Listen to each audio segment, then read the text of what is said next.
News times 11 खबरों में आगे। आप देख रहे हैं न्यूज़ टाइम्स 11। भारतीय प्रौद्योगिकी संस्थान आईआईटी कानपुर ओडिशा के अंगुल जिले में खनन से प्रभावित भूमि और जल संसाधनों को बहाल करने में अंगुल जिले की सहायता करेगा। इस संबंध में आईआईटी कानपुर तथा जिला खनिज फाउंडेशन ट्रस्ट अंगुल के बीच एक बड़ी परियोजना शुरू करने के लिए समझौता ज्ञापन पर हस्ताक्षर किए गए।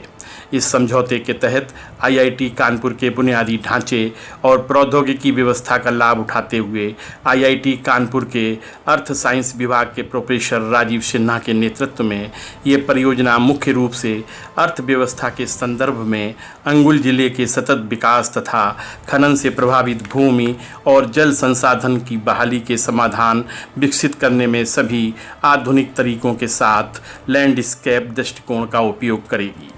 ओडिशा का अंगुल जिला खनिज और अपनी जैव विविधता के साथ साथ कोयला, kyanite, graphite, fire clay, china clay और कई कीमती पत्थरों और मूल्यवान खनिजों की समृद्धि के साथ दुनिया में अपनी महत्वपूर्ण पहचान रखता है।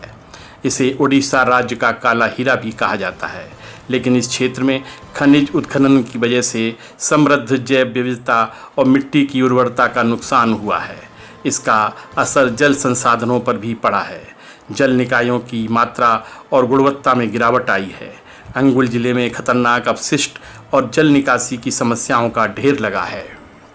आईआईटी कानपुर के निदेशक प्रोफेसर अभय करंदीकर ने कहा है कि इस परियोजना से मांग और आपूर्ति प्रबंधन के आधार पर अंगुल जिले के लिए भूमि उपयोग, जल बजट और उपयोग योजना हेतु क्षेत्र की अर्थव्यवस्था में महत्वपूर्ण योगदान की उम्मीद है। यह परियोजना लगभग 10 करोड़ की लागत के साथ 2 वर्षों की अवधि में पूरी की जाएगी। शहर व प्रदेश की ताज़ा खबरों के लिए देखते रहें न्यूज़ टाइम्स 11। साथ ही हमारे चैनल को लाइक और सब्सक्राइब जरूर करते रहें।